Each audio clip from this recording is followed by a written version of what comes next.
Bueno, pues ahora que ya hemos visto la teoría para calcular los campos radiados por aperturas y también la directividad, pues ya vamos a ver una serie de casos prácticos, básicamente las aperturas rectangulares y circulares.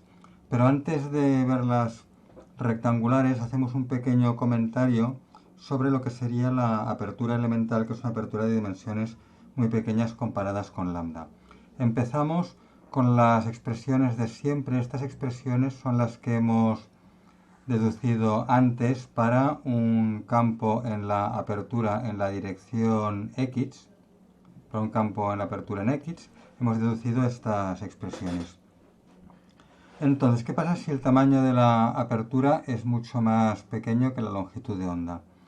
Bueno, pues básicamente que en estas exponenciales, si la X es pequeña comparado con lambda, como la K lleva una lambda dividiendo, pues X partido por lambda es muy pequeño, el exponente tiende a 0 y la exponencial tiende a 1, igual como pasaba con el vector de radiación de las antenas lineales. Exactamente lo mismo para la I también es pequeña comparada con lambda, K sub I tiende a 0 y la exponencial tiende a 1. Por tanto, las exponenciales desaparecen. Entonces me queda la integral del campo en la apertura, que esto es una constante, esto no depende de la dirección de observación, no depende del ángulo de observación. Por tanto, no me influye en el diagrama. ¿Qué me va a influir en el diagrama? Pues el seno y el coseno tampoco, porque fijaos que este seno y este coseno están multiplicados por unas funciones que son las mismas para E sub tita y E sub phi. Entonces cuando yo calcule el módulo de E al cuadrado, que es módulo de E sub tita al cuadrado más módulo de E sub phi al cuadrado, pues hoy voy a obtener coseno cuadrado más seno cuadrado, que es 1, debido a, como decía, que el coseno y el seno están multiplicados por factores que son iguales para E sub tita y para E sub phi. Entonces también me desaparecen, el seno y el coseno también me desaparecen. Cuando calcule, bueno, el diagrama de radiación, al sacar el valor absoluto del campo, el módulo del campo, me desaparecen las fases y el lambda r me desaparece al normalizar. ¿Qué es lo que me queda? Esto. 1 más coseno de tita es lo único que me queda. De tal manera que el diagrama de potencia normalizado, T, va a ser 1 más coseno de tita medios al cuadrado. Y esto es una gráfica de una función muy típica que se llama cardioide, por la forma de corazón que tiene, tumbado, pero bueno, forma de corazón. Fijaos que el máximo está en más z, para tita igual a 0 el coseno vale 1, el máximo valdrá 1 y 1, 2, entre 2, 1, está normalizado, pero tiene la propiedad de que vale 0 en la dirección de las zetas negativas, en la dirección opuesta al máximo. Para tita igual a pi medios, el coseno vale, perdón, para tita igual a pi, que es la dirección de las zetas negativas, el coseno vale menos 1 y con el 1 da 0, ¿no? Entonces resulta que tiene un nulo, y no hay ningún otro nulo, se ve fácilmente, en la dirección opuesta al máximo. Y por eso decrece, tiene un decrecimiento monótono desde la dirección del máximo, que son las zetas positivas, a la dirección del nulo, que son las zetas negativas. Bueno, tenemos entonces, este es un diagrama muy típico. Igual que decíamos que el diagrama del dipolo elemental es el donut, el diagrama de la apertura elemental es la cardioide, 1 más coseno de tita medios. Y fijaos que también tiene simetría de revolución alrededor del eje z, como el donut. Y bueno, es un diagrama importante que hay que conocer, ¿no? Esto aquí es una cosa importante que hay que saber porque, fijaos, por ejemplo, muy fácilmente os puedo decir, sea una agrupación cuya antena básica es una apertura elemental, ya sabéis que el diagrama de la apertura de la antena básica será 1 más coseno de tita medios, ¿no? Directividad. La directividad se calcula con la integral de siempre, 4pi partido por la integral en todo el espacio del diagrama de potencia normalizado por el diferencial de ángulo sólido, que como sabéis es seno de tita, diferencial de phi. Esta integral se hace y da 3. A ver, no la voy a hacer aquí por no entretenerme mucho. Ya hicimos la integral del diagrama del dipolo elemental y nos daba 3 medios. Esta integral es igual de fácil que la del dipolo elemental, porque fijaos lo que tenemos. 1 más coseno de tita todo al cuadrado me da 1, que multiplicado por el seno, es la integral de un seno, es un coseno, es trivial. Luego el segundo término es 2 coseno de tita, que multiplicado por el seno es la integral de coseno por seno, cuya integral es un coseno cuadrado o un seno cuadrado, también es trivial. Y el tercer término es un coseno cuadrado, que multiplicado por este seno me da una integral que es un coseno cubo, y también es trivial, ¿no? Entonces, bueno, solamente es ponerse y hacerlo Y bueno, aquí no lo he hecho por no entretenerme y por... En el libro, no sé, ahora estoy dudando si en el libro está hecho o simplemente también dice da 3. Bueno, es ponerse y da 3. Podéis hacerlo por practicar. Pues es verdad, podéis hacerlo por practicar porque esta integral sale a veces en problemas de agrupaciones, esta integral sale con un exponente distinto de 2 aquí. Se hace con un exponente distinto de 2 aquí, se utiliza una fórmula de ángulo doble para que esto quede como un coseno de tita medios elevado a una potencia. Pero bueno, es una integral. De momento practicar esta integral, hacerlo en casa,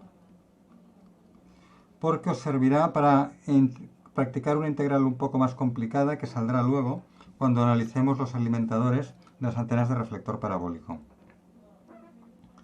Bueno, entonces, comentarios. Igual que decíamos en el dipolo elemental que suponíamos que la distribución de campo era constante, pero que en realidad un dipolo tampoco tendría una distribución de campo constante, pero que bueno, que si no era constante y era, por ejemplo, triangular, como obtuvimos después para los dipolos cortos, decíamos que el diagrama seguía siendo un donut y que solamente cambiaba la constante multiplicativa y tal. Aquí pasa lo mismo. Aquí en principio en la apertura elemental se supone que el campo es constante, es decir, que la iluminación es uniforme en la apertura, que tenemos iluminación uniforme, campo constante en la apertura.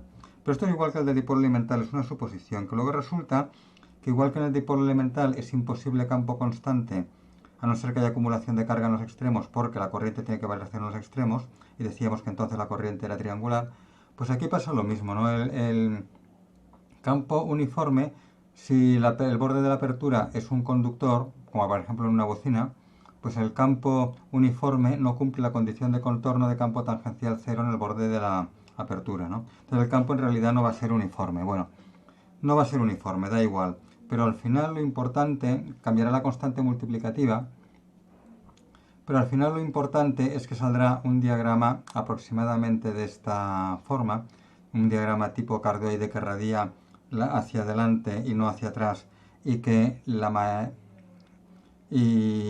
a ver, estoy diciendo aproximadamente cardioide porque los casos reales, sabéis que hasta aquí hemos hecho toda una serie de aproximaciones, y una de las aproximaciones clave que hemos hecho es que la fórmula esta de aquí arriba, esta fórmula de aquí arriba, era para tamaño mucho mayor que lambda, porque esto lo dijimos en los vídeos anteriores. Y claro, aquí lo estamos aplicando a una antena mucho menor que lambda, ¿no?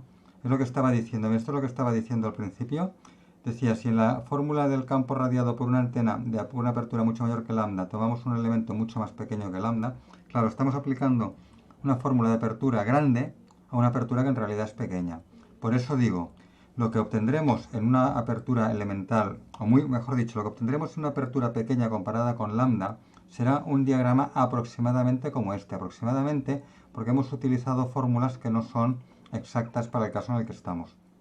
Y porque además arrastramos toda una serie de aproximaciones anteriores que en general servían para aperturas grandes comparadas con lambda, y aquí la tenemos pequeña. Pero la cuestión es que el diagrama será aproximadamente de las mismas características. Radiará hacia adelante, no hacia atrás. Hacia atrás no va a radiar, bueno, radiará poco. Aquí hay un nulo, en realidad radiará poco hacia atrás. Radiará sobre todo hacia adelante y radiará con poca directividad, con un ancho de haz bastante grande, ¿no? Entonces la directividad que nos salga no será exactamente 3, pero puede ser 2 y pico, puede ser 3 y pico, puede ser un valor alrededor de 3, ¿no? Esto es muy análogo del dipolo elemental. Pensar que en el dipolo elemental teníamos la directividad mínima posible de 1,5. Claro, era una directividad mínima posible para antenas con corriente eléctrica, porque un dipolo elemental, una antena con corriente eléctrica, recordad que tenía un diagrama donut con simetría de revolución. Aquí, claro, nos sale más directividad, nos sale en lugar de 1,5, nos sale 3. Pero es porque aquí tenemos dos corrientes, la corriente eléctrica y la corriente magnética. Una apertura elemental, la suma de un dipolo eléctrico elemental más un dipolo magnético elemental. Acordaos que hay una corriente eléctrica y magnética radiando y como la apertura es muy pequeña comparada con lambda, pues las dos corrientes son elementales, ¿no?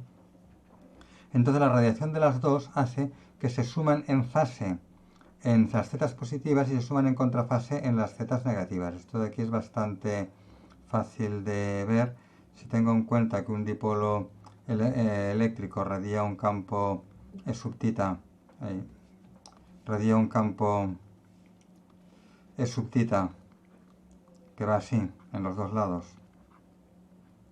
Esta es la dirección de observación. Y en cambio un dipolo magnético perpendicular, aquí es una J, esto es una M, un dipolo magnético perpendicular radia un campo que da vueltas, ¿no? Radiará un campo eléctrico así. ¿Por qué? Porque el campo eléctrico radiado por un dipolo magnético es como el campo magnético radiado por un dipolo eléctrico. Entonces, igual que el campo magnético radiado por un dipolo eléctrico da vueltas alrededor del dipolo, pues el campo eléctrico radiado por un dipolo magnético da vueltas, ¿no?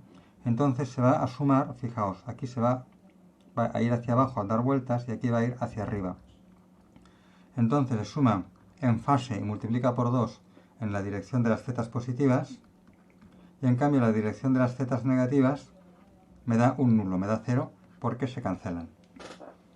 Entonces, fijaos que el hecho de que tener la corriente magnética hace que ahora el diagrama ya no es omnidireccional alrededor del dipolo eléctrico, sino que ahora es unidireccional hacia las zetas positivas. Y el hecho de ser unidireccional le da más directividad, porque ahora ya no se reparte en todo un plano la radiación como sucedía con el dipolo elemental. Entonces, esto de aquí es importante, que cuando tenemos corrientes eléctricas y magnéticas radiando a la vez, pues claro, la directividad se consigue unidireccionalidad, ya no tenemos la omnidireccionalidad del dipolo elemental, y al ser unidireccional el diagrama pues va a ser más directivo. ¿Qué utilidad tiene esto? Bueno, ¿os acordáis de la práctica aquella de antenas que descomponíais un dipolo grande, un dipolo lambda medio, ¿os acordad?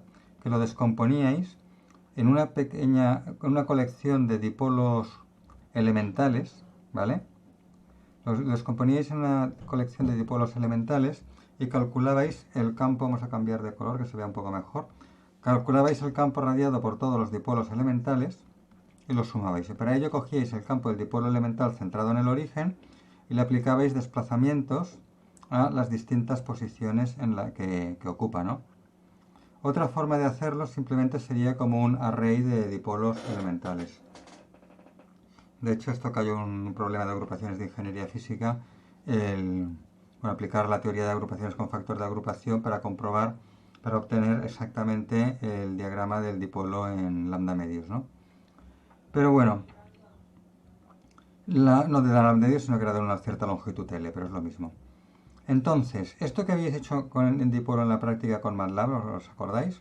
Pues es lo mismo que tenemos aquí para la apertura grande. Para la apertura grande dividida en pequeñas aperturas elementales, pues habría que ir sumando la radiación de cada una de estas pequeñas aperturas elementales, todas con diagrama 1 más coseno de tita medios, a la cardioide, y cada una de ellas con el desplazamiento que corresponda al centro de la apertura. Hay que ponerles la fase por desplazamiento al centro de la apertura, ¿no? Y entonces de esta forma pues me permite calcular el diagrama de una apertura de dimensiones grandes comparadas con lambda, simplemente sumando elementos de apertura o aperturas elementales. De ahí viene la palabra elemental.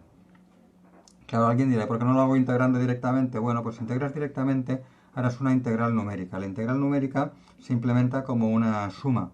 Y justamente la suma es las sumas con método de los rectángulos. La suma pues es la suma de las aperturas elementales con campo constante en cada una de ellas, ¿no? Con lo cual todo cuadra y todo es lo mismo.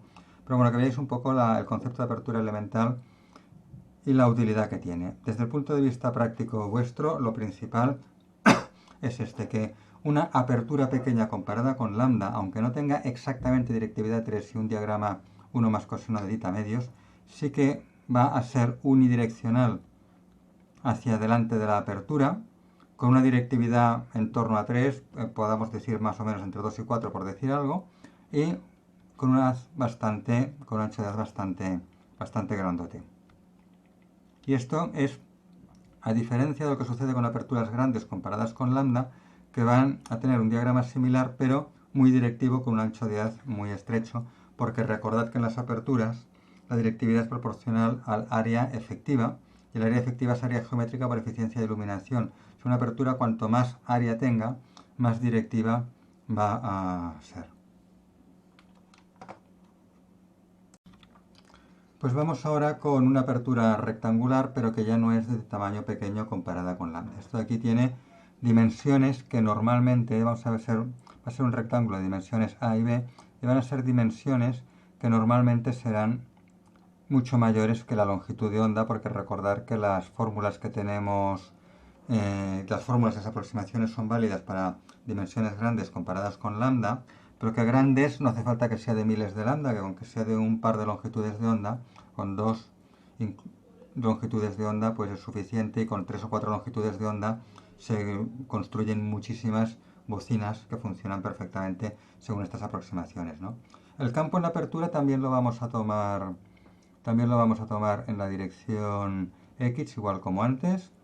La impedancia de onda en la apertura va a ser, como siempre, aproximadamente la del espacio libre, que es una aproximación que también sucede para aperturas grandes comparadas con lambda. Y el hecho de que la impedancia de onda tenga que ser aproximadamente la del espacio libre, para que valgan las fórmulas que estamos manejando, es uno de los principales motivos por los cuales las fórmulas anteriores no funcionan exactamente con la apertura elemental. En una apertura elemental la impedancia de onda sí que no va a ser muy próxima a la del vacío, y esto hace que la función del diagrama ya no es exactamente 1 más coseno de tita medios, sino que el 1 y el coseno van ponderados con factores distintos, y esto ya me modifica un poco el diagrama y la directividad, ¿no? Aparte de otras aproximaciones que se han despreciado, como la radiación de las corrientes de atrás y todo esto. Pero bueno, ya de entrada, esta cuestión de la impedancia de onda, que tiene que ser aproximadamente la del vacío para que todo lo que digamos aquí sea válido, es una de las principales cosas que fallarían en la apertura elemental, por lo cual he dicho que lo de la directividad 3 era aproximadamente, ¿no? Bueno, volviendo a lo que estamos. Tenemos una apertura rectangular, entonces las dimensiones son A en la dirección X y B en la dirección Y. Siguiendo el orden alfabético, pues A va en X y B va en Y, ¿no? Esto es más o menos la misma nomenclatura que se ha utilizado cuando habéis estudiado guías de onda en radiación y propagación, o en campos electromagnéticos, o en ondas electromagnéticas, no sé dónde os lo habrán contado, pero en algún sitio. Creo que en ondas electromagnéticas sale algo, porque una vez me tocó dar alguna clase de sustitución y me parece que salía algo de esto. Bueno, pues el caso es que A en la dirección X y B en la dirección Y son las dimensiones que habitualmente se utilizan con guías de ondas rectangulares. Entonces hacemos la integral de superficie. Recordad que aquí lo que teníamos en la fórmula esta era una integral en la superficie de la apertura, ¿vale? Del campo eléctrico por las dos exponenciales. Y diferencial de superficie, pues claro, esta apertura rectangular, la integral de superficie va de menos a medios hasta a medios en X, y desde menos b medios hasta b medios en Y, ¿no? Y luego el diferencial de superficie, pues diferencial de X, diferencial de Y. Entonces lo que observamos es que esta integral es una transformada de Fourier bidimensional. La transformada de Fourier bidimensional creo que ya la hemos comentado más de una vez, seguro ha salido ya en el capítulo de la antena de agrupaciones, de la agrupación plana, de la agrupación bidimensional, que el factor de agrupación era la transformada de Fourier bidimensional de la secuencia discreta de coeficientes. Pues aquí también, como es una antena plana de 2 dimensiones, pues obtenemos una transformada de Fourier bidimensional de la iluminación. ¿Por qué de la iluminación? La iluminación, recordad que es el campo en la apertura. Pues porque en realidad, si recordamos la teoría de campos radiados por corrientes que vimos al principio de curso, el diagrama de radiación viene dado o el vector de radiación viene dado por la transformada de Fourier de las corrientes. Pero en este caso las corrientes equivalentes son iguales al campo en la apertura. Por eso me queda aquí la transformada de Fourier de las corrientes, es la transformada de Fourier del campo en la apertura. Como la apertura tiene 2 dimensiones, pues la transformada de Fourier bidimensional. La transformada de Fourier bidimensional, recordad que se calcula haciendo transformadas unidimensionales secuencialmente. Es decir, yo tengo esta función que quiero transformar, transformo primero en X, para ello multiplico por elevado a j k sub x x', donde k sub x es la variable de frecuencia en x, integro en x' y obtengo la transformada función de la frecuencia k sub x. Al resultado lo transformo en i. Para ello lo multiplico por la exponencial en i elevado a j k sub i, donde k sub i es la frecuencia espacial en i, integro en i' y me queda la función en k sub i y también en k sub x, que era la variable frecuencial anterior, ¿no? Al final me da una transformada que es una función pues de k sub x y de k sub i, que son las variables de frecuencia. Y ahora vamos a hacer una suposición muy importante. Suponemos que el campo en la apertura es el producto de una función en x' por una función en y'. Esto es lo que se llama una iluminación separable. Y es lo mismo que ya vimos en las agrupaciones planas cuando decíamos que los coeficientes de la alimentación eran separables, cuando decíamos que a sub n era sub nx por a sub ni en una agrupación 2D plana, separable, pues aquí es lo mismo, pero con las funciones de x' y de y', ¿no? Tenemos el producto, o sea, la variación bidimensional en x' e y' se descompone como el producto de un factor que varía solo en x' por otro factor que varía solo en y'. El factor de x' se le llama f minúscula y al factor de y' g minúscula. Vale, pues esta suposición es muy realista, porque si yo tengo una guía de onda, recordad que los modos de la guía de onda se descomponen, son separables, se descomponen el producto de una función de x' por una función de y'. Y esto viene de que para la guía de onda rectangular yo calculo los modos resolviendo la ecuación de onda con estas condiciones de contorno de la guía rectangular. De la ecuación de onda en coordenadas cartesianas, que son las coordenadas donde hay condiciones de contorno de coordenada constante, pues resolviendo por separación de variables en coordenadas cartesianas se obtiene la solución de la ecuación de onda en x, me da una función de onda en x, la resolución de la ecuación de onda en y me da una función de onda en y, y estas funciones de onda en x y en y son precisamente las variaciones en x y en y, f y g, ¿no? O sea que realmente para una guía de onda rectangular los modos TE y TM son funciones separables en x' e y', ¿no? Lo que va a pasar es que, como esto es una apertura, pues claro, yo tengo que cortar vamos a cambiar, la guía de onda, la tengo que cortar por aquí y hacer la apertura, para que se pueda radiar desde donde la he cortado. En el momento en que la corto, deja de ser válida exactamente la solución que tenía de la guía infinita, porque la solución que tenía de los modos T1,0 son para una guía infinita. Desde el momento en que corto la guía, en la apertura de la guía, las condiciones de contorno me varían un poco y me distorsionan un poquito la forma de los campos.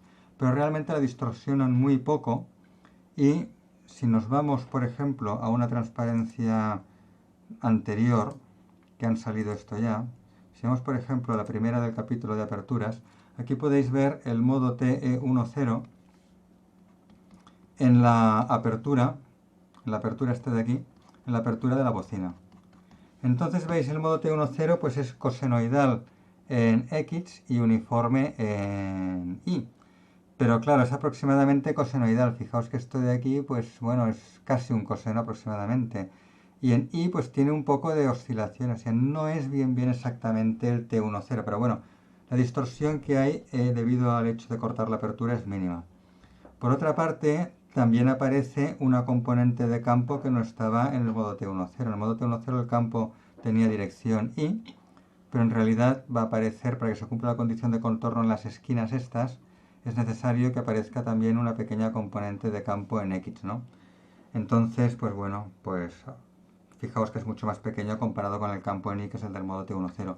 Conclusión, pues bueno, que el campo en la apertura va a ser en realidad aproximadamente, muy cercano al modo TE10 y el modo T10 es separable. Entonces esto de aquí, suposición que hacemos de la iluminación separable, es una suposición muy buena, porque el campo en la apertura realmente va a ser casi una función separable. Vale, pues ahora hacemos la transformada de Fourier. La transformada de Fourier es la transformada de Fourier de esto, es esta de aquí. Entonces, en el momento en que sustituimos E sub x por el f de x por g de y, pues claro, enseguida veo que tengo un producto de factores que dependen solo de x y factores que dependen solo de y. Entonces, los factores que dependen solo de x me salen fuera de la integral en y me queda la integral en y solo con los factores que dependen de y. La integral en x solo con los factores que dependen de x. De tal manera que puedo hacer las dos integrales por separado y tengo dos transformadas de Fourier de una dimensión. F mayúscula es la transformada de Fourier de F minúscula, siguiendo la nomenclatura habitual de las transformadas que utilizan la letra F mayúscula para las transformadas.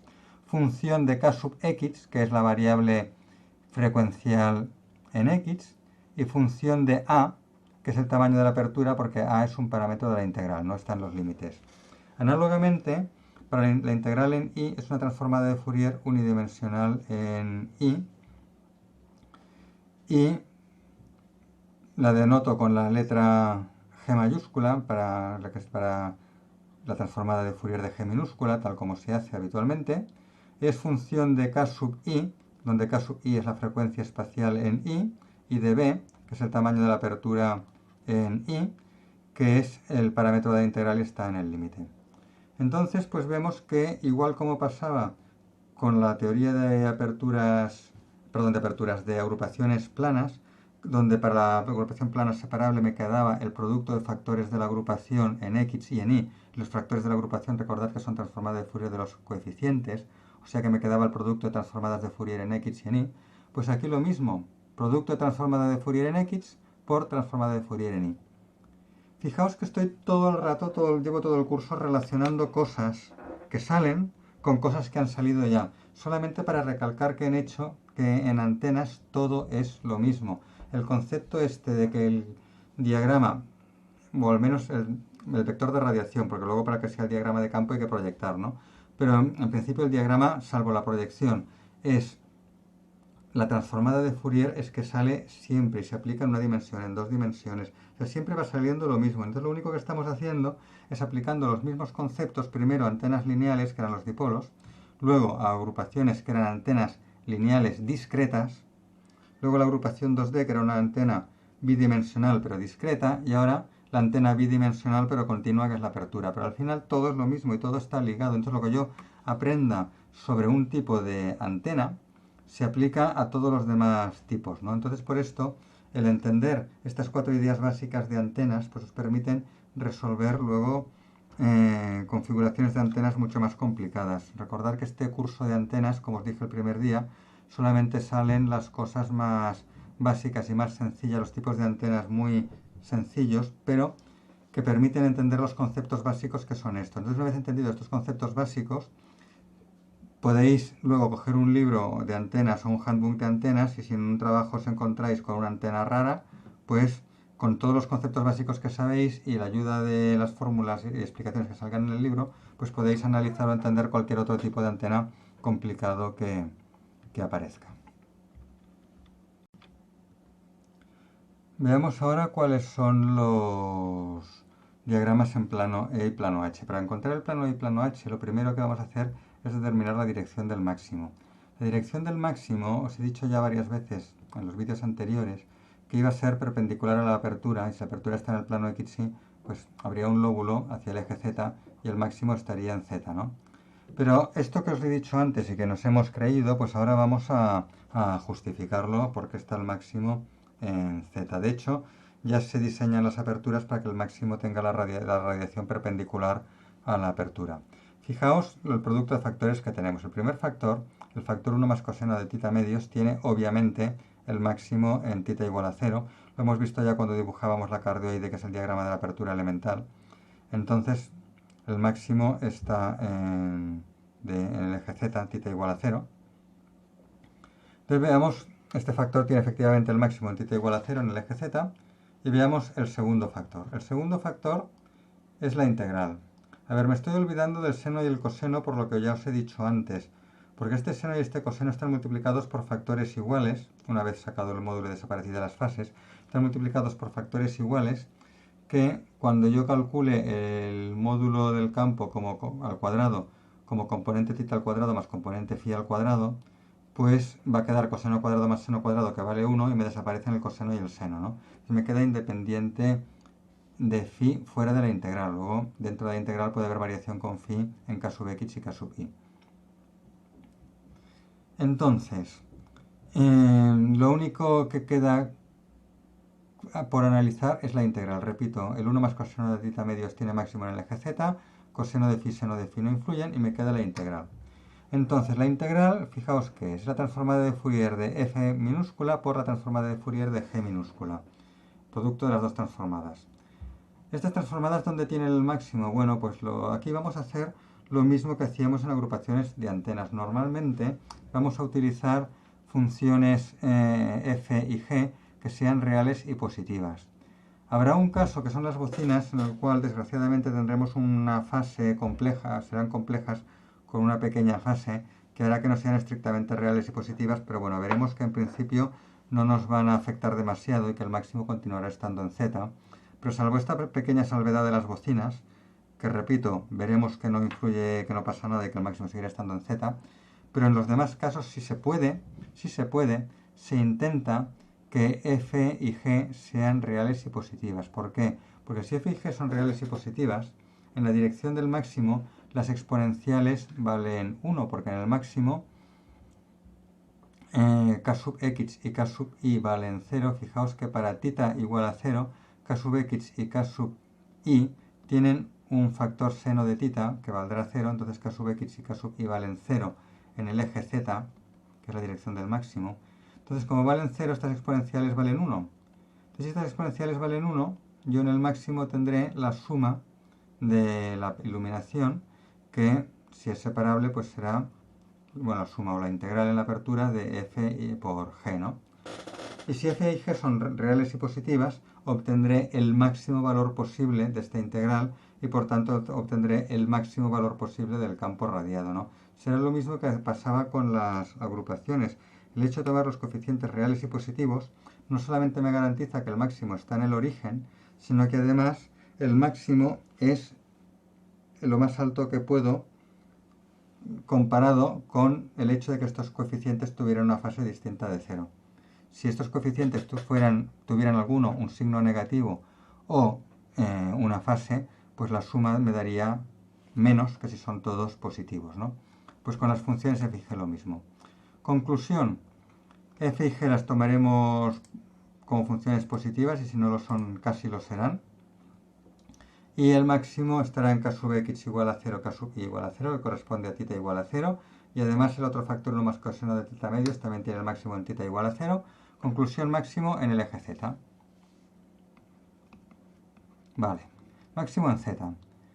Campo eléctrico en la dirección del máximo, que lo necesitamos para determinar el plano E. Pues acordaos que os dije, hablando de aperturas, que la dirección del campo eléctrico en el máximo iba a ser siempre paralela al campo eléctrico en la apertura. Y esto vamos a concretarlo un poco más. Esto lo dije así de pasada, creo, en un vídeo anterior, sin demostrar mucho. Pero igual como pasaba es un poco como en los dipolos, ¿no? ¿Os acordáis cuando os decía que en la dirección del máximo de un dipolo, si es la dirección perpendicular al dipolo, el campo eléctrico tendría la misma dirección que la corriente del dipolo? Pues aquí va a pasar lo mismo, ¿no? Sabemos que el campo eléctrico en la apertura está en X. Campo eléctrico en la apertura en X. Campo eléctrico en la apertura en X, cuando calculamos las corrientes equivalentes, vimos que me daba una corriente eléctrica en X y una corriente magnética en Y. Es decir, corriente eléctrica en X, la tenemos aquí dibujada, la vuelvo a dibujar un poco, y corriente magnética en Y, que la tenemos aquí dibujada. Entonces, que para un observador que está en el máximo, que ya sabemos que el eje Z es el máximo, para un observador que está en el máximo, ¿cuál es la dirección del campo eléctrico? A ver, la corriente eléctrica en X me produce, para un observador en Z que es perpendicular a X, me produce un campo eléctrico en X. Esto ya lo sabemos. Campo eléctrico paralelo al dipolo. Vale.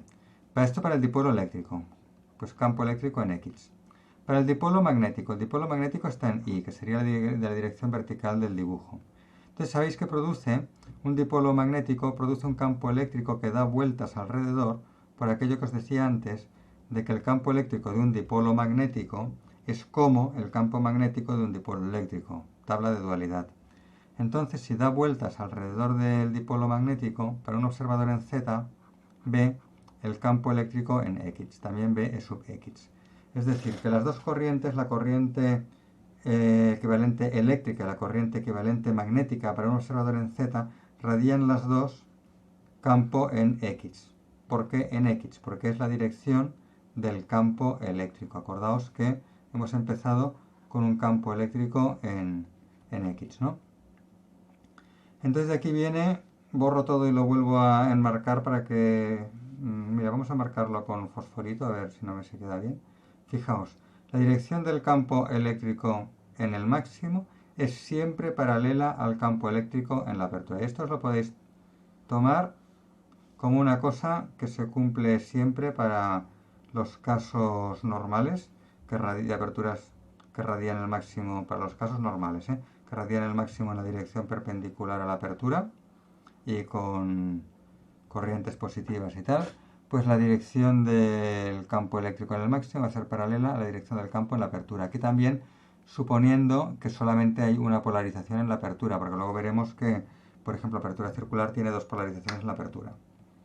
Bueno, pues nos quedamos con esto. Entonces, como el campo eléctrico estaba en X y el máximo está en Z, el plano E será el plano XZ. El plano XZ está definido por phi igual a 0 o pi. Sustituimos este valor, el seno de phi vale 0, y esto implica que k sub i vale 0, y el coseno de phi vale 1 o menos 1, y esto implica que k sub x vale más menos k seno de tita. Bueno, pues sustituimos esto en la expresión, las expresiones estas de aquí arriba. Sustituimos esto aquí arriba y me sale que sub tita es un factor de onda. Aquí es ya el módulo, o sea, es 1 partido por lambda r, la atenuación 1 partido por r de la onda esférica.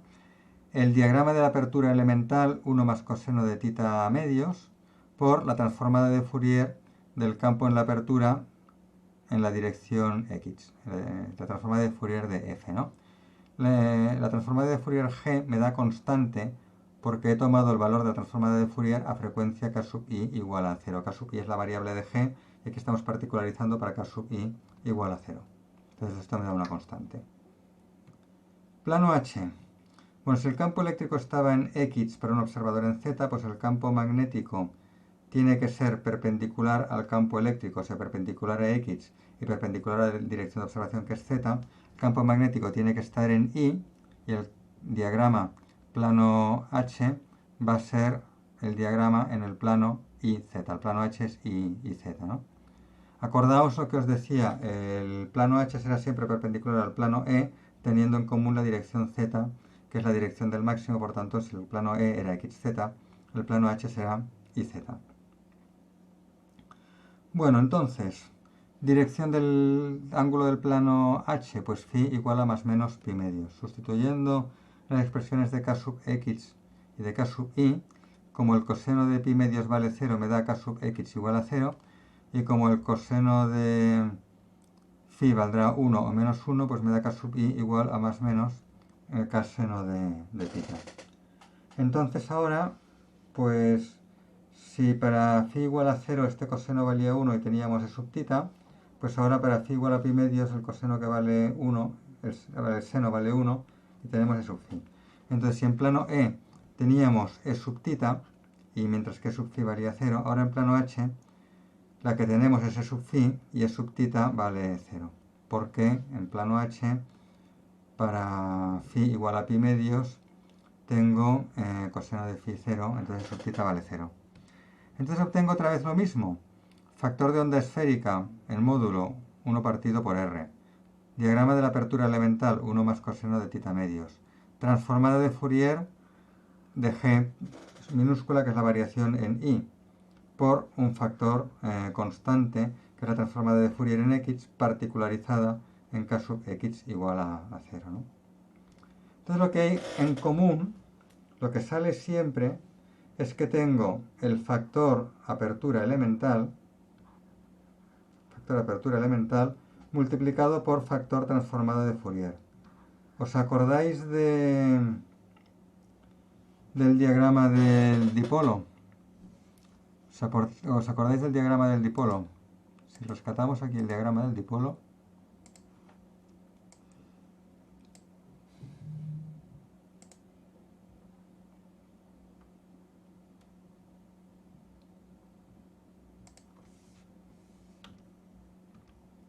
a ver dónde tenemos un diagrama del dipolo. Para antenas lineales, vamos a ir aquí, quizá antenas lineales. Bueno, si vamos a coger un diagrama, por ejemplo, cogemos el diagrama del dipolo este de corriente uniforme que hicimos, el primer problema que hicimos en clase, y fijaos que el diagrama del campo eléctrico es el diagrama del dipolo elemental por la transformada de Fourier de la corriente. Entonces fijaos que siempre sale lo mismo, diagrama de la antena básica, perdón, de la antena básica, de la antena elemental, esto es como si fuera la antena básica de una agrupación, es el mismo concepto, ¿no? Pero bueno, es el diagrama de la antena elemental por la transformada de Fourier. Fijaos, para un dipolo tenemos que el campo radiado es diagrama del dipolo elemental, o sea, de la antena elemental del mismo tipo que nuestro dipolo, por la transformada de Fourier de la corriente. Pues ahora volvemos otra vez a la apertura. Hay que volver a la apertura por aquí. A la apertura.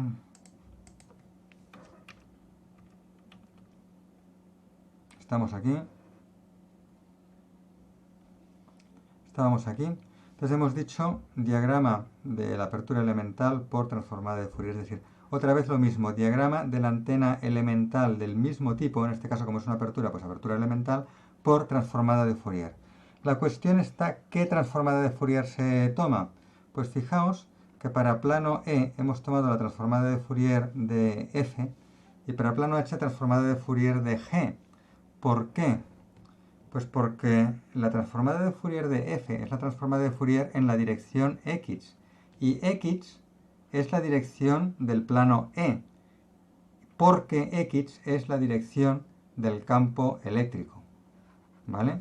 Entonces el diagrama en plano E es igual a la transformada de Fourier de la iluminación en la dirección del campo eléctrico, que en este caso la dirección del campo eléctrico es la dirección X, la variación en X es F, y por tanto tengo la transformada de Fourier de la función f. Pero en concepto es que el diagrama en plano E es la transformada de Fourier de la iluminación en la dirección del campo eléctrico, que en este caso es X, pero podría haber sido Y, pero en este caso es X.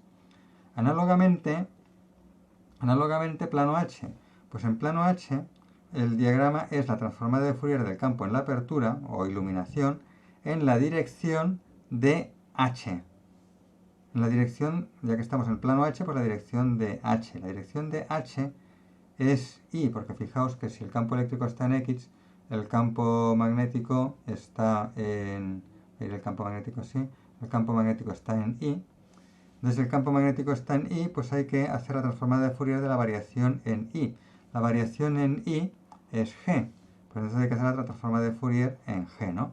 Conclusión, diagrama en plano H es la transformada de Fourier del campo en la apertura o iluminación en la dirección del campo magnético. En general, el diagrama en un plano, sea E o H, es la transformada de Fourier del campo en la apertura, viene dado por el factor 1 más coseno de teta medio siempre, y luego la transformada de Fourier del campo en la apertura en la dirección del plano que estamos considerando. Si es plano E será de la dirección del campo eléctrico y si es plano H será la dirección del campo magnético. Y entender esto es muy importante, porque da lugar a muchísimos conceptos que salen y que hay que entender. A muchas preguntas de test, a muchos problemas de examen. De hecho hubo un problema de examen del año 1987 que no supo hacer nadie, que se basaba en esta idea. Y bueno, no lo supo hacer nadie porque justamente no supieron aplicar la idea esta en el momento clave, ¿no? Pero que es una idea muy importante, no es una de las cosas que os tienen que quedar del curso de antenas, aplique en este caso sobre antenas de apertura, pues una de las cosas clave que os tienen que quedar de este curso. Veamos ahora cuál es la directividad. A ver, la directividad, recordad que la fórmula general que teníamos era 4pi partido por lambda cuadrado por el cuadrado de la integral de la iluminación o campo en apertura dividido por la integral del cuadrado de la iluminación, ¿no? Entonces, esto de aquí lo habíamos además identificado con el área efectiva, acordaos, y que era el producto de área geométrica por eficiencia de iluminación y todo esto. Bueno, pues ahora como tenemos una apertura rectangular y además con iluminación separable, pues la integral de superficie es la integral de menos a medios a medios en x y de menos b medios a b medios en y, lo mismo en el denominador, y sustituimos el campo en la apertura e sub x por el producto de la variación en x, que es f minúscula, por la variación en y, que es g minúscula, ¿no? Entonces enseguida vemos que podemos hacer un cambio de variable muy sencillo. S igual a x' partido por a, t igual a y' partido por b. Es decir, al normalizar por el tamaño de la apertura, recordad que la apertura originalmente en x y en y, la apertura tenía dimensión a en x y dimensión b en y. Entonces aquí lo que estamos haciendo es normalizar con la dimensión y estamos convirtiéndola en una apertura de tamaño cuadrada de tamaño 1 por 1 en el plano ST, ¿no? Estamos normalizando el tamaño de la apertura a que sea 1 por 1. Entonces con este cambio de variable, pues los límites de integración ya se ve que al estar dividiendo la x por a me queda en x me queda de menos un medio a un medio, y en y al dividir por b pues me queda el menos b medios a b medios se me convierte también de menos un medio a un medio, ¿no? Esto es lógico porque la nueva apertura en ST, en el plano ST, pues tiene dimensiones 1 por 1, por tanto integrales de menos un medio a un medio. Luego me quedan las funciones f y g, que además las hemos descompuesto ya las dos integrales en x' y'. Como la función es separable, pues se me han separado en el producto de dos integrales, una en x y otra en y, que al hacer el cambio de variable me dan una integral en s, que es esta, y una integral en t, que es esta. Uy, aquí hay una errata. Esto es diferencial de t. Esto es diferencial de t, a ver si corrijo la errata y ya colgo los apuntes con esto corregido. Entonces, sustituimos las variables x' e y' por s y t. Y el diferencial, fijaos que el diferencial de x' va a ser a por el diferencial de s, el diferencial de y' va a ser b por el diferencial de s. Y esto lo que va a hacer es que estas a's y las b's que multiplican al diferencial me van a salir fuera de las integrales. Fijaos que la a diferencial de s hemos sacado la a fuera, y aquí en b diferencial de t, aquí he vuelto a equivocarme aquí, porque sería b diferencial de y' es b diferencial de t. Entonces fijaos que aquí el b diferencial de t, pues el b sale fuera y me va adelante. Entonces, ¿qué es lo que nos sale? Fijaos, 4pi partido por lambda cuadrado, lo tenemos aquí. A por b, lo tenemos aquí. Luego viene el cociente entre el cuadrado de la integral de f partido por la integral del cuadrado de f. F es la variación de la iluminación, perdón, f es la variación de la iluminación con x. Entonces fijaos que este concepto del cuadrado de la integral partido por la integral del cuadrado es el concepto de eficiencia de iluminación.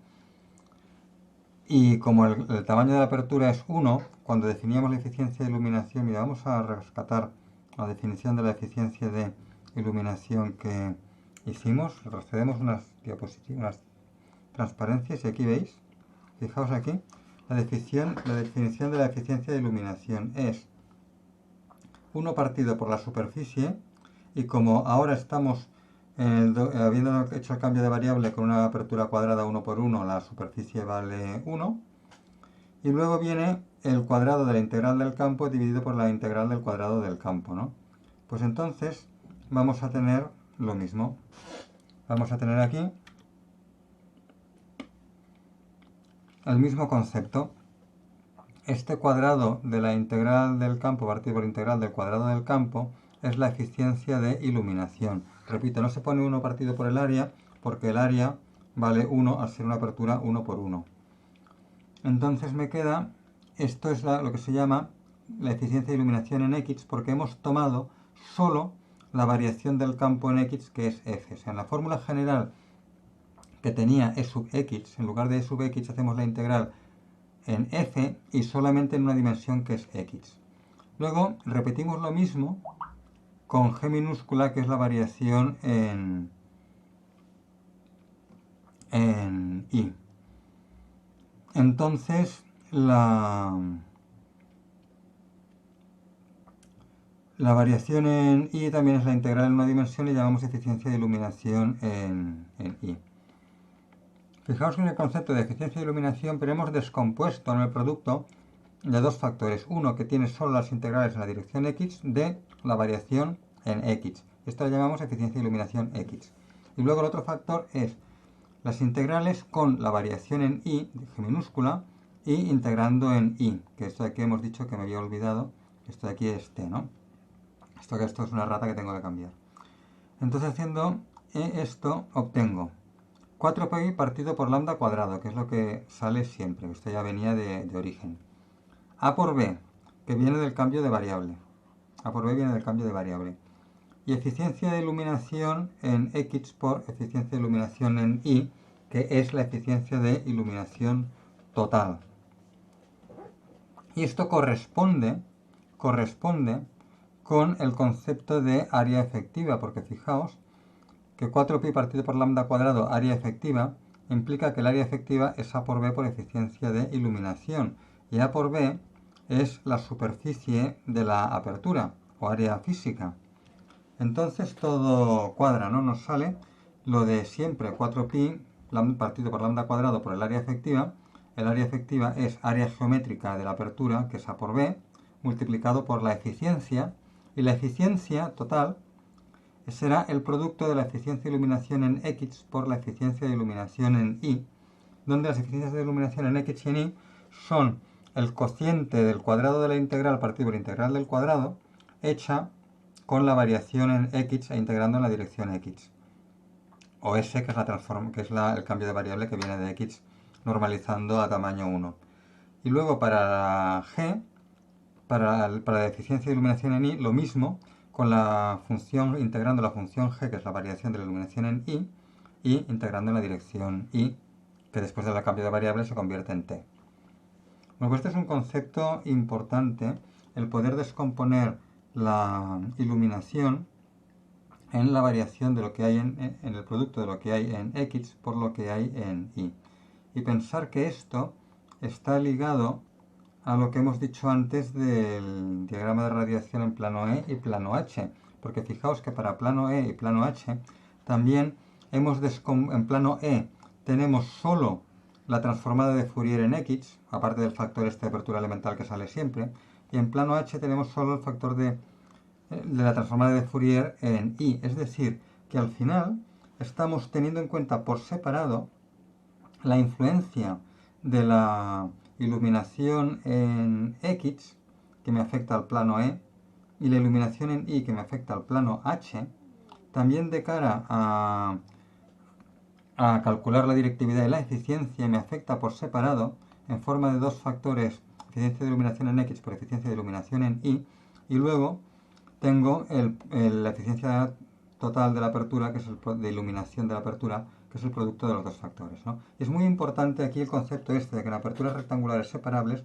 el poder analizar por separado lo que pasa con la iluminación en X, lo que pasa con la iluminación en Y, y luego juntarlo todo para obtener la información del diagrama y de la directividad. Bueno, ahora que hemos visto los diagramas plano E y plano H y la directividad, y hemos visto que todo depende del analizar por separado la variación la variación debida a la iluminación en X y la variación debida a la iluminación en Y, pues vamos a ver en qué influye el que en X o Y haya un tipo de iluminación o otro. Vamos a considerar tres casos: iluminación uniforme, cosenoidal y triangular. Supongamos que F minúscula, variación en X, es una de estas tres, uniforme, cosenoidal o triangular. Lo mismo podríamos suponer análogamente para la variación en Y, que es la función g. Bueno, sea uniforme. Si es uniforme, la transformada ya sabemos cuál es. La transformada es una sinc, que hemos tomado una uniforme de tamaño A. Pues la transformada es una sinc en la frecuencia espacial k sub x y de parámetro A, ¿no? Eficiencia de iluminación en X. La eficiencia de iluminación en X es el cuadrado de la integral partido por la integral del cuadrado. La función vale 1 y su cuadrado también. Por tanto, la integral de 1 en un intervalo 1 vale 1, que al cuadrado es 1, y la integral de 1 al cuadrado, que es 1, en un intervalo 1, pues también es 1, y 1 entre 1 da 1, ¿no? O sea que la eficiencia de iluminación en X es 1. Y es además la máxima eficiencia de iluminación que podemos tener, porque recordad que en concepto la eficiencia de iluminación es el cociente entre el área efectiva dividida por el área geométrica, y en las aperturas el área efectiva es siempre igual o menor que el área geométrica. Otra cosa sería si se nos ocurre calcular el área efectiva de un dipolo o de una antena que no tiene área realmente, ¿no? Pero las antenas que sí que tienen área realmente, como las aperturas, tienen el área efectiva más pequeña que el área geométrica, de forma análoga a como las antenas que tienen longitud, como los dipolos, tienen la longitud efectiva más pequeña que la longitud geométrica, y en cambio en un dipolo el área efectiva existe pero no tiene sentido físico. Pues en la iluminación, en las aperturas, lo que tiene sentido físico es el área efectiva.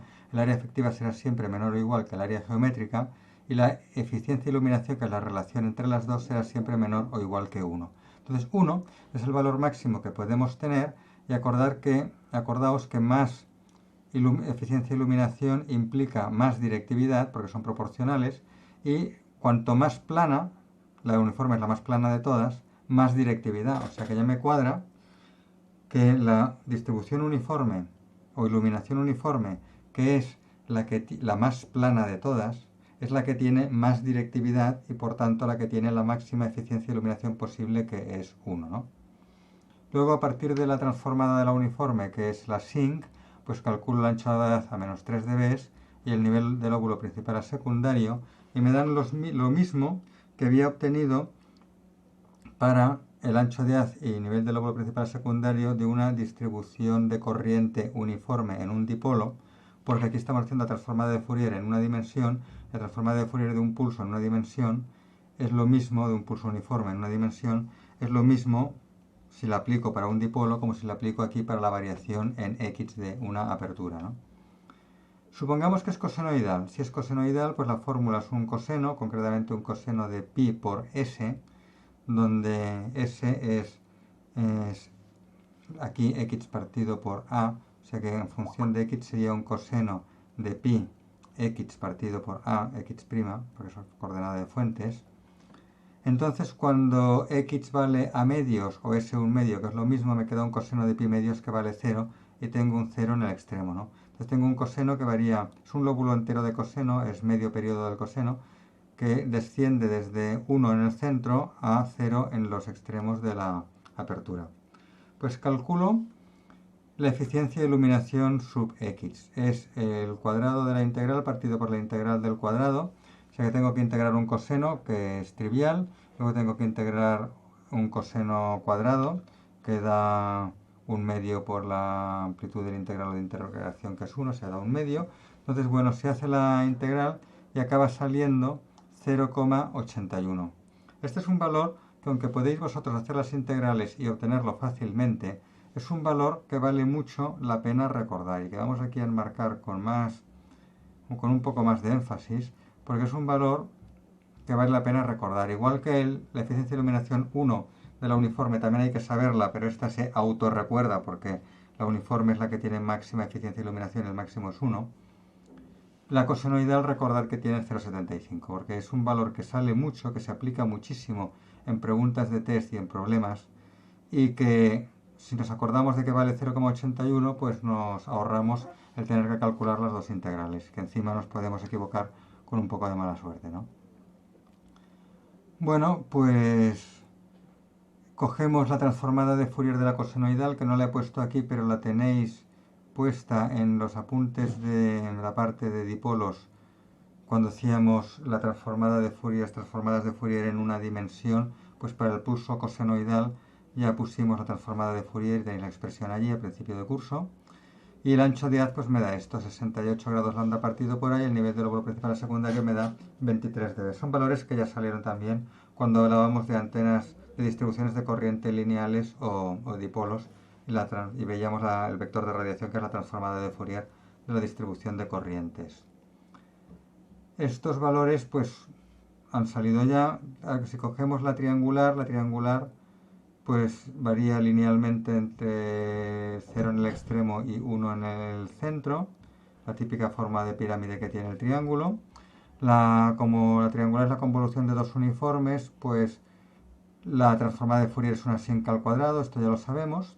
Calculamos la eficiencia de iluminación sub x y me da 0,75.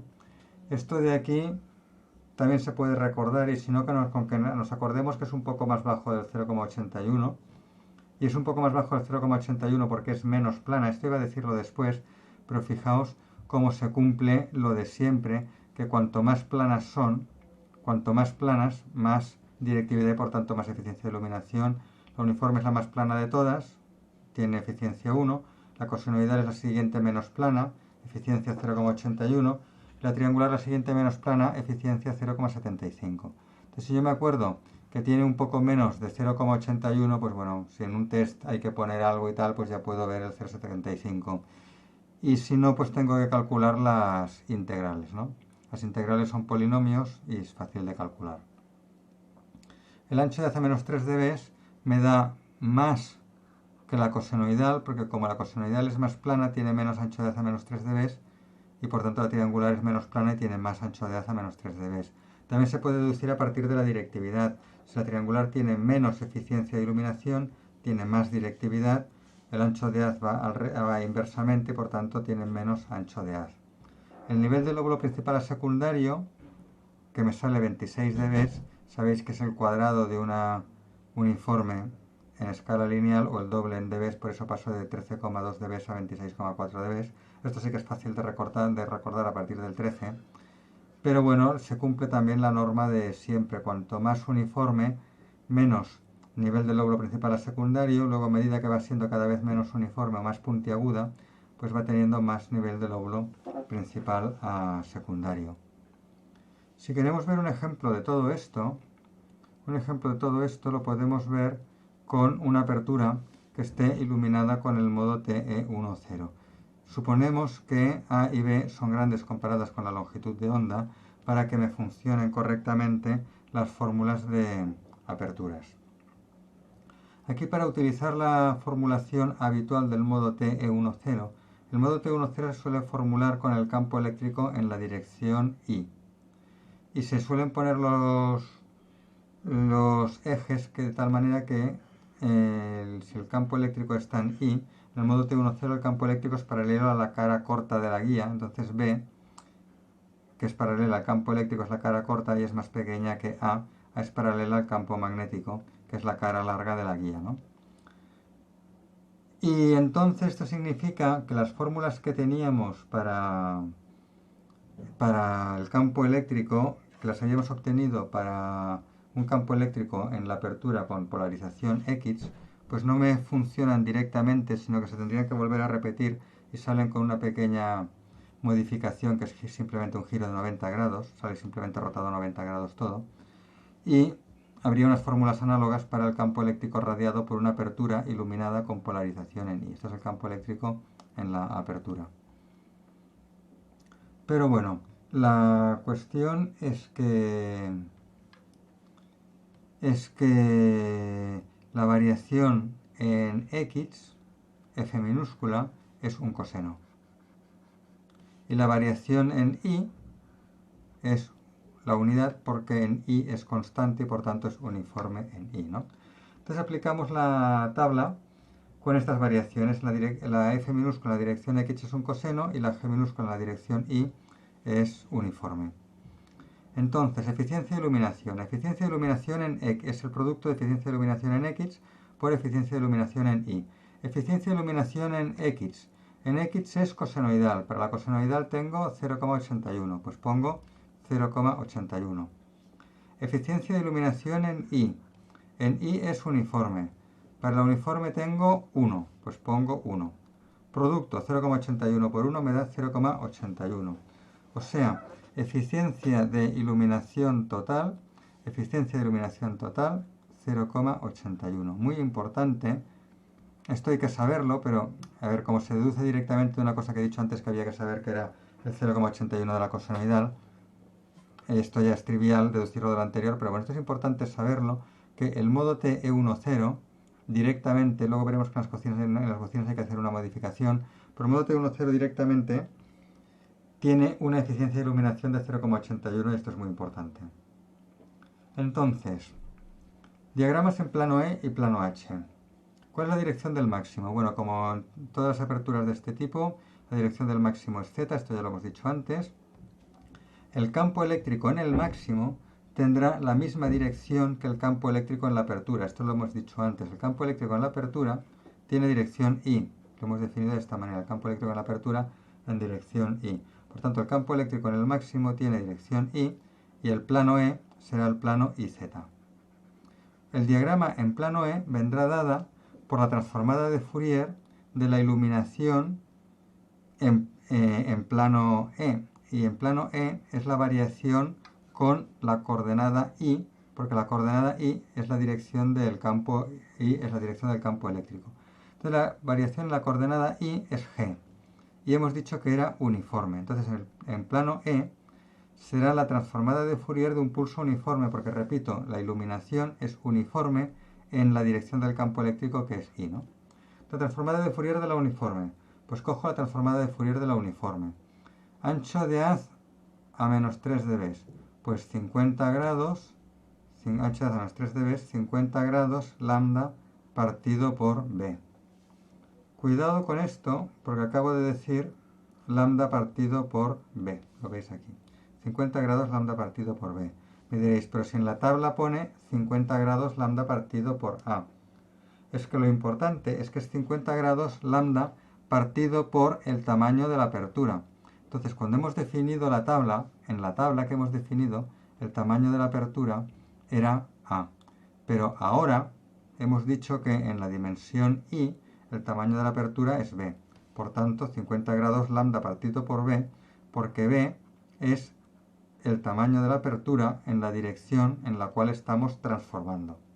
O sea que sustituye esta A de la tabla, que quiere decir en general la dimensión de la apertura, por B, que es la dimensión que tenemos ahora. Nivel del lóbulo principal a secundario para la uniforme 13 dB. Pues en plano E tendremos 13 dB de nivel del lóbulo principal a secundario. Diagrama en plano H. En plano H, dirección del campo eléctrico, del campo magnético. El campo magnético está en X. Dirección del campo magnético, X. Variación en X. Variación en X, que es la función f minúscula, es cosenoidal.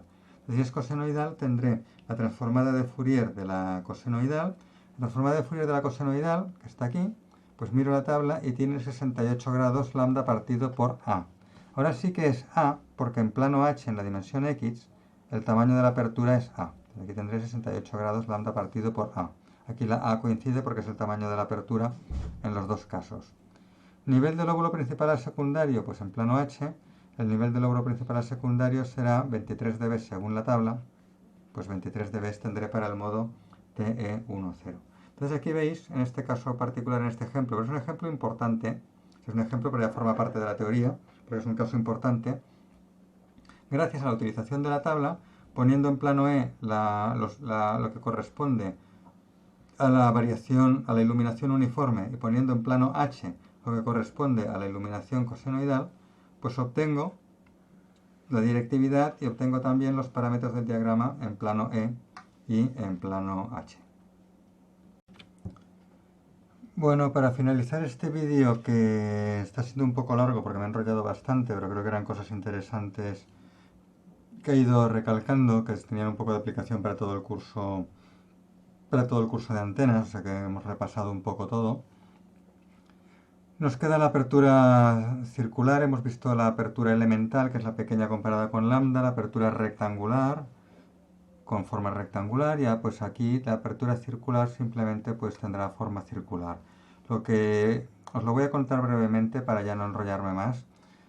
Y bueno, lo importante aquí es que ya no puede ser separable, es decir, para que sea separable en X y en Y es necesaria la iluminación, me refiero a que la iluminación sea separable, es imprescindible que la apertura sea rectangular. Si es circular es obvio que no puedo expresarlo como producto, o sea, ya no se puede expresar como producto de una función en X por una función en Y.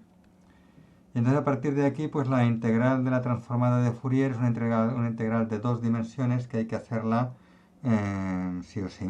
Normalmente la haremos numéricamente. Entonces la haremos en coordenadas polares, donde ρ' es la distancia al centro de la apertura y φ' es el ángulo azimutal en la apertura. Y pues lo único que habrá que hacer es sustituir en la exponencial las coordenadas x' e y' de la exponencial, habrán que sustituirse por su expresión en polares, ¿no? Y esto lo haremos numéricamente con ordenador, con MATLAB o con lo que queramos, y nos dará pues lo que dé. Lo que se puede hacer es analizar casos más sencillos, por ejemplo los casos con simetría de revolución, en los cuales solamente tenemos variación con la distancia al centro de la apertura ρ'. ρ' es la distancia al centro de la apertura, esto sería x' e y', y aquí el origen en el centro. Entonces, si depende solo de ρ', pues se pueden hacer algunos análisis. Por ejemplo, podemos calcular la eficiencia de iluminación para los casos uniforme. Aquí tenemos un caso parabólico, 1 menos ρ' partido por a al cuadrado. En el borde de la apertura, ρ' es igual a a, el paréntesis vale 1 y me queda campo 0, o sea que es una parábola que vale 1 en el centro y 0 en el extremo de la apertura, en el borde. Luego tenemos la triangular, que como siempre pues vale como una pirámide, 1 en el centro y 0 en el borde con una variación lineal, ¿no? Esta es la expresión típica de la triangular.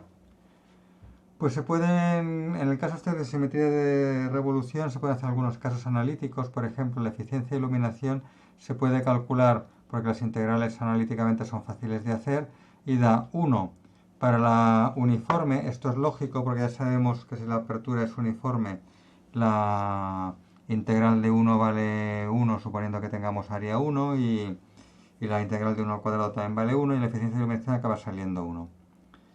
En el caso parabólico, pues bueno, las integrales son integrales de polinomios y se puede hacer, da 0,75. Y en el caso triangular también son integrales de polinomios que también se hacen y da 2/3, 0,66 periódico o redondeando 0,67. Y aquí vemos que se cumple lo de siempre, cuanto más plana, más directividad, y cuanto menos plana o más puntiaguda, menos directividad, ¿no? Igual que antes pasaba con uniforme, cosenoidal y triangular, pues lo mismo pasa aquí con uniforme, parabólica y triangular. Análogamente, el ancho de haz. El ancho de haz aquí está calculado con las expresiones analíticas de la transformada de Fourier de la uniforme con simetría de revolución y de la circular parabólica con simetría de revolución. Estos dos casos tienen una transformada de Fourier analítica basada en funciones de Bessel y bueno, dan un ancho de haz que, como siempre, fijaos que es más estrecho para la uniforme y más ancho cuando es más puntiaguda. Para la triangular no lo tengo calculado porque no tengo la expresión analítica y tendría que hacer la transformada de Fourier con MATLAB y dibujar la gráfica y ver lo que sale. Bueno, se puede hacer si se quiere. Y saldrá, por supuesto, un ancho de haz superior al de la parabólica, porque es menos plana y porque tiene más directividad, ya que tiene más eficiencia de iluminación. Ya sabéis que ancho de haz y directividad varían inversamente. El nivel del lóbulo principal a secundario está calculado para la uniforme y para la parabólica a partir de las expresiones analíticas que os decía de la transformada de Fourier, Para la uniforme también da un valor, perdón, para la uniforme, como es más plana, da un ancho de haz más grande, y para la parabólica, como es menos plana, da un ancho de haz inferior, ¿no? Y si hubiéramos calculado el de la triangular, que repito que no tengo la expresión, no lo he podido calcular, pues daría todavía menos. Lo he buscado en libros de la triangular y tampoco lo he encontrado, ni por internet así a mano rápido. O sea que lo que habría que hacer es la transformada de Fourier con MATLAB y ver lo que sale.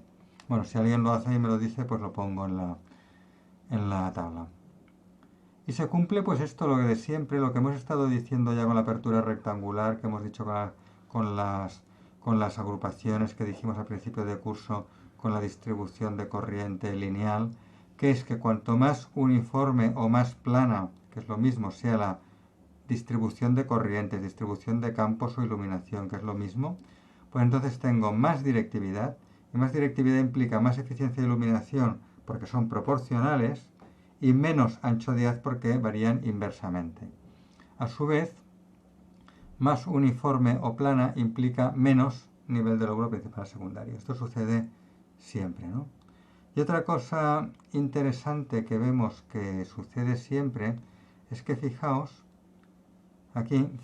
cómo el ancho de haz es inversamente proporcional al tamaño, cosa que también salió aquí. El hecho de que el ancho de haz sea inversamente proporcional al tamaño normalizado por lambda es algo que ya hemos visto, pero el ancho de haz a menos 3 dB es del orden de magnitud del inverso del tamaño, vamos a llamarle L, normalizado con lambda. En este caso, el tamaño es 2A, porque como A era el radio, pues el tamaño es 2A, ¿no? Entonces esto de aquí será pues lambda partido por 2A, que es lo que sale aquí. Fijaos que estos 58 grados, 72 grados en radianes son aproximadamente un radian. Un radian son 57 grados, o sea que en radianes, esto aquí en radianes, pues tendría un coeficiente 1 o algo mayor que 1. Entonces esto lo hemos ido viendo, ha ido saliendo muchas veces a lo largo del curso, el concepto este de aquí, de que el ancho de haz es el inverso del tamaño de la antena, sea apertura, agrupación o distribución de corriente lineal, expresado en longitudes de onda, por tanto el inverso del tamaño eléctrico. Y terminamos ahora con un caso práctico, es el de la apertura iluminada con el modo TE11. El modo TE11 es el modo dominante de la guía de onda circular. Igual que cuando estudiábamos la apertura rectangular tomábamos el modo TE10, que era el dominante de la guía de onda rectangular, pues ahora tomamos el modo dominante de la guía de onda circular para ver la iluminación de una apertura circular. Como la apertura tiene que ser grande comparada con la longitud de onda, pues habrá que tomar como alguna ampliación de la guía de onda circular, o sea, como una bocina. Entonces veremos que la bocina también estaría iluminada por el modo TE11, igual como sucede con las bocinas rectangulares que están iluminadas con el modo TE10 de la guía de onda rectangular, ¿no? Entonces, igual como sucedía con la guía de onda, que lo he comentado antes, rectangular, que es que cuando yo tengo la guía de onda, sea rectangular o sea circular, y la corto para formar la apertura, en el momento en que la corto por aquí, pues claro, ya no tengo las condiciones de contorno de la guía infinita, y la fórmula que tengo del modo de guía de onda, sea rectangular T10 o sea circular TE11, pues ya no es una fórmula exacta, o sea, ya no va a ser exactamente este el campo en la apertura como os he enseñado antes con unas gráficas de colores del campo en la bocina, ¿no? Entonces aquí en la apertura circular se cumple lo mismo, que el modo TE11, perdón, el modo T11 de la guía infinita circular, pues va a quedar ligeramente distorsionado en la apertura circular. Bueno, como es un modo que no es separable, pues hay que hacer la integral de la transformada de Fourier con ordenador. En este caso se puede hacer analíticamente, el resultado de la transformada de Fourier está en los libros. Entonces lo que se observa es que la eficiencia de iluminación sale 0,83. No hay que acordarse de este número exactamente 0,83, pero sí saber que es del mismo orden de magnitud que la eficiencia de iluminación de la apertura rectangular con modo TE10 que me daba eficiencia igual a 0,81, ¿no? Pues aquí de 0,83 es aproximadamente la misma. Es una cosa que sucede. Antenas del mismo tipo pues tienen parámetros similares. En este caso no es rectangular sino que es circular, pero bueno, la eficiencia es del mismo orden de magnitud, igual como los anchos de haz también, ¿no? En plano E, a partir de la transformada de Fourier del modo este TE11, que como decía es analítica, basada en funciones de Bessel, pues el ancho de haz que me sale en plano E son 58 grados lambda partido por el tamaño, y el nivel del lóbulo principal secundario en plano E 18 grados. Y en plano H tengo un poco más de ancho de haz y un poco más o bastante más de nivel del lóbulo principal secundario, exactamente como pasaba también con la guía rectangular, porque como repito, todo se repite un poco, ¿no? El hecho de que el campo eléctrico tenga que ser por condición de contorno perpendicular al conductor hace que en plano E la iluminación es más uniforme, en plano E es más uniforme, y en cambio en plano H el campo eléctrico tangencial al conductor, que aquí tiene que valer 0, porque es la condición de contorno del conductor, y eso hace que en plano H la iluminación pues tiene un decaimiento del centro hacia el extremo, ¿no? Lo mismo pasaba en la guía de onda rectangular, que era cosenoidal. Aquí no es que sea exactamente cosenoidal, pero también tiene un decaimiento hacia el extremo en plano H y es más plana en plano E, igual que en la rectangular. Y esto hace que el ancho de haz es más estrecho en plano E y más ancho en plano H, porque en plano E es más plana, y el nivel del lóbulo principal secundario es más pequeño en plano E, porque la iluminación es más plana en plano E y menos plana en plano H. Aunque aquí, repito, no se pueden analizar por separado porque no es separable, que hay que hacer el análisis en bloque. Pero de cara a los resultados finales que nos quedan haciendo el análisis en bloque con la transformada de Fourier bidimensional, de cara a los resultados que nos quedan, pues sí que se observa esto que os decía, que en plano E los parámetros corresponden a una distribución más plana y en plano H a una distribución menos plana, ¿no? No hay que saberse de memoria todas estas cosas de la agrupación circular, simplemente saber un poco las conclusiones, que son las de siempre, no es nada nuevo. Entonces, cuando tengamos que analizar una bocina circular o alguna cosa de estas, pues ya os daremos las gráficas que tendrán toda la información. Lo único quizá que nos salen las gráficas que habría que recordar es que la eficiencia de iluminación es del mismo orden de magnitud, esto que digo aquí, similar a la de la guía rectangular del modo TE10, ¿no? Entonces todo lo demás pues ya vendrá dado por las gráficas. Y de cara a preguntas de test, pues sí que hay cosas interesantes como esto que os decía, de comparar lo que sucede en plano E y plano H, teniendo en cuenta la iluminación más plana o menos plana, ¿no? Bueno, pues con esto terminamos el vídeo de geometrías e iluminaciones, y el próximo ya será el de las antenas de apertura de tipo bocina.